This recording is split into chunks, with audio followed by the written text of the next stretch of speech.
உலக மக்கள் எல்லோருக்கும் வணக்கம். நான் உங்கள் ஜி கோபால் பேசுகிறேன். இன்னைக்கு நம்ம மே மாத பலன்களை ஒவ்வொரு ராசிக்காகவும் அப்படின்னு நம்ம பேசுறோம். இந்த மே மாத பலன் அப்படிங்கிறது நீங்கள் மறக்க முடியாத ஒரு நல்ல மாதமாக இந்த மே மாதம் உங்க எல்லா ராசிக்குமே அமைஞ்சிருக்குது.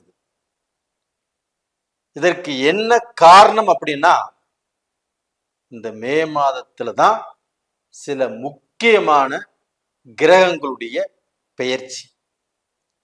அந்த கிரகங்களுடைய பெயர்ச்சியும் மேச ராசிக்காரங்களுக்கு ரொம்பவும் அற்புதமாகவும் அழகாகவும் நல்ல உயரிய பலன்களை கொடுக்கக்கூடியதாகவும் இருக்கிறது.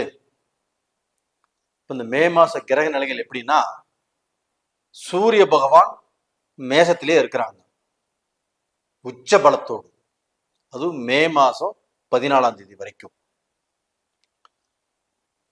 கடகத்துல செவ்வாய் பகவான், அதே சமயத்துல ரிஷபத்துல குரு பகவான், கன்னியில கேது பகவான், சனி பகவான் மீனத்துல ராகு பகவான், அதுபோக மீனத்துல சுக்கிர பகவான், புதன் பகவான்.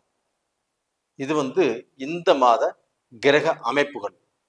இதுல புதன் பகவான் ஆகப்பட்டது மே மாதம் 6ஆம் தேதி மீனத்திலிருந்து பெயர்ச்சியாகி மேசத்துக்கு வர்றாங்க.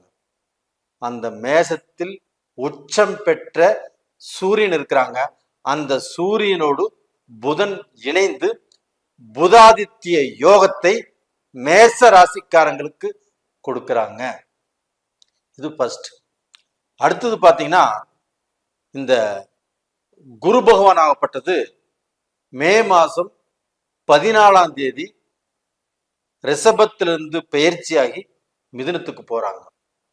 அப்படி மிதுனத்துக்கு போகக்கூடிய குரு பகவான் மேச ராசிக்கு பாக்கியஸ்தானமான 9ஆம் இடத்தை அந்த குரு பகவான் பார்க்கிறார்.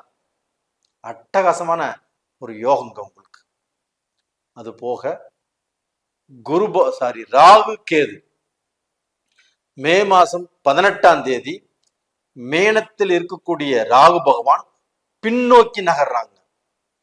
அப்ப கும்பத்துக்கு அந்த ராகு பகவான் போறாங்க. அப்படி கும்பத்துக்கு ராகு பகவான் வர்றது மேச ராசிக்காரங்களுக்கு 11ஆம் இடம் லாபஸ்தானம். அந்த இடத்துக்கு ராகு பகவான் வருவது மிக மிக மிக அற்புதம் மேசராசிக்காரங்களுக்கு. இது போக கன்னியில் இருக்கக்கூடிய அந்த கேது பகவான் பெயர்ச்சியாகி சிம்மத்துக்கு வர்றாங்க. அப்போ அதே சமயத்துல இந்த சூரிய பகவானும் மே மாசம் 14ஆம் தேதி ரிஷபத்துக்கு போயிடுவாங்க. இதுதான் இந்த மாதத்துடைய கிரக அடைவுகள். அப்ப இந்த மாதத்துடைய கிரக அடைவுகள் மேச ராசிக்காரங்களுக்கு அளவு கடந்த மிக பெரிய யோகத்தையும் நன்மையையும் மன சந்தோஷத்தையும் பிரிந்த உறவுகள் ஒன்று சேர்வதற்குண்டான வாய்ப்புகளையும் வாரி வழங்கப் போகிறது. இதுக்கு ஃபர்ஸ்ட் பாயிண்ட் என்ன அப்படின்னா, இந்த சூரியனும் புதனும் மேசத்துல ஒன்று சேர்றாங்க. புதாதித்ய யோகம். அப்ப மேசராசியில பிறந்தவங்களுக்கு, படிக்கக்கூடிய மாணவர்களுக்கு, காலேஜ் போறவங்களுக்கு படிப்பு எஜுகேஷன் அப்படின்னா ரொம்ப அற்புதமாக இருக்கும். ஏன் நான் இப்படி சொல்றேன் அப்படின்னா, உச்ச சூரியன், அந்த உச்ச சூரியனோடு புதன் இணைகிறார். இது இணையும் போது உங்களுக்கு மறதி இருக்காது, நல்ல ஞாபக சக்தி வரும், நல்லா படிப்பீங்க, அதுபோக நல்லா டிகிரி பண்ணுவீங்க. அதுபோக குரூப் ஏ சம்பந்தப்பட்ட டிஎன்பிசி சம்பந்தப்பட்ட எக்ஸாம் எழுதணும்னு நினைக்கிறவங்களுக்கு இந்த பீரியட் ஒரு அற்புதமான டைமாக இருக்கும். ஒரு வேலையில் இருக்கிறீங்க, இன்னொரு அதை விட ஒரு ஒரு ஒரு ஹையஸ்டான வேலைக்கு போகணும், அதுக்கு இன்னொரு எக்ஸாம் எழுதணும், அது பாஸ் பண்ணணும் அப்படின்னா இந்த பீரியடு ரொம்ப சாதகமான பீரியடு. அப்போ இந்த பீரியட்ல உங்களுக்கு பதவி உயர்வோ இல்லை வேற வேலைக்கு போகக்கூடிய வாய்ப்புகளோ, நீங்கள் படித்து பட்டம் பெறுவதற்கு அதற்குண்டான வாய்ப்புகளோ, பட்டம் பெற்று ஒரு நல்ல வேலைக்கு போவதற்குண்டான வாய்ப்புகளோ இந்த பீரியட்ல அமையும். இது போக உங்களுக்கு குரு பகவான் உங்க ராசிக்கு 3ஆம் இடத்துக்கு வீரிய விஜயஸ்தானத்துக்கு அந்த குரு பகவான் போறாங்க. அப்ப அந்த 3ஆம் இடத்துக்கு அந்த குரு பகவான் போவதே மேச ராசிக்காரங்களுக்கு ஒரு அற்புதமான டைம். எப்படின்னா, நீங்கள் முயற்சி பண்ணக்கூடிய எந்த காரியமாக இருந்தாலும் அதை குரு பகவான் தடை இல்லாமல் முடித்து கொடுப்பார். அது மட்டும் இல்லைங்க, அந்த குரு எங்க பார்க்கிறாருன்னா தனது 7ஆம் பார்வையாக மேச ராசிக்கு 9ஆம் இடத்தை அந்த குரு பகவான் பார்க்கிறார். மேச ராசிக்காரர்களே, உங்களுக்கு குரு பகவான் முழு சுபகிரகம். உங்களுக்கு 9ஆம் இடத்து அதிபதியும் 12ஆம் இடத்து அதிபதியுமான அந்த குரு பகவான் 3ஆம் இடத்திலிருந்து உங்களுடைய ராசிக்கு 9ஆம் இடத்தை பார்க்கிறார். அப்போ 9ஆம் இடத்தை பார்க்கும்போது நீங்கள் மிக பெரிய பாக்கியசாலி ஆகிறீர்கள். அப்போ நீங்க எதிர்பார்த்த, நீங்க ரொம்ப வருஷமாக எதிர்பார்த்து கிடந்த,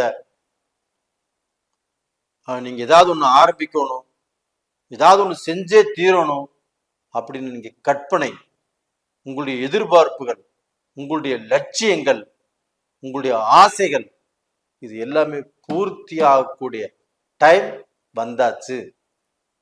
அப்போ உங்களுக்கு மிகப்பெரிய பாக்கியத்தை அள்ளக்கூடிய ஒரு சூப்பர் டைம் வந்தாச்சு.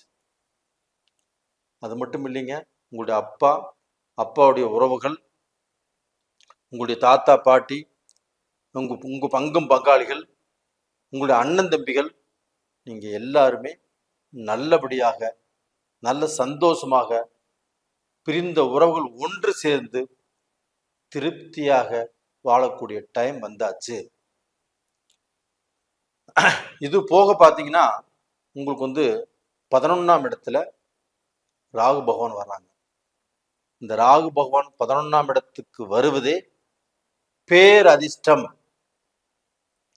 பேரதிர்ஷ்டம் என்னன்னு தெரியுங்களா?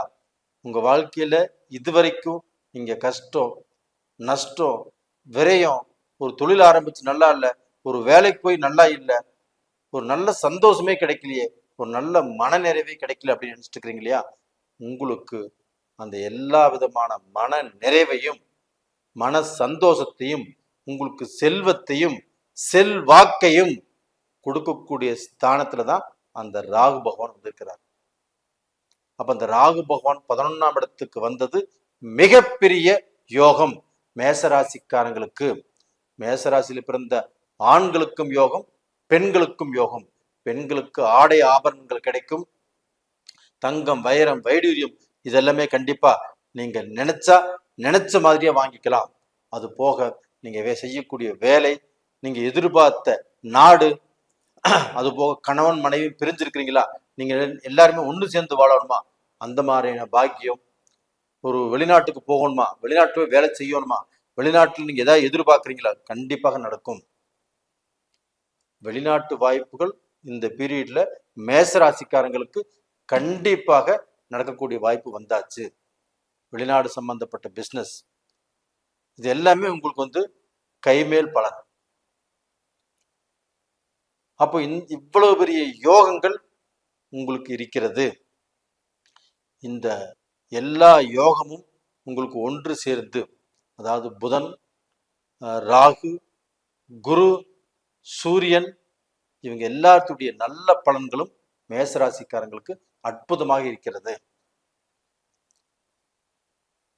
அப்ப டோட்டலா பாத்தீங்கன்னா உங்களுடைய வாழ்க்கையில உங்களுடைய வசதி, உங்களுடைய தகுதி, உங்களுடைய தரம், உங்களுடைய அந்தஸ்து, இந்த நிலையே மாறப்போகிறது. நீங்க கார் வாங்குவீங்க, பங்களா கட்டுவீங்க, வீடு வாங்கறதுக்கு, வீடு கட்டுவதற்கு இடம் வாங்குவீங்க, சொத்து கூட சொத்து சேரும். இதற்குண்டான எல்லா வாய்ப்புகளும் அந்த மாதத்துல நீங்கள் செய்வதற்குண்டான வாய்ப்புகளை உருவாக்கி கொடுத்துட்டு போயிடும்.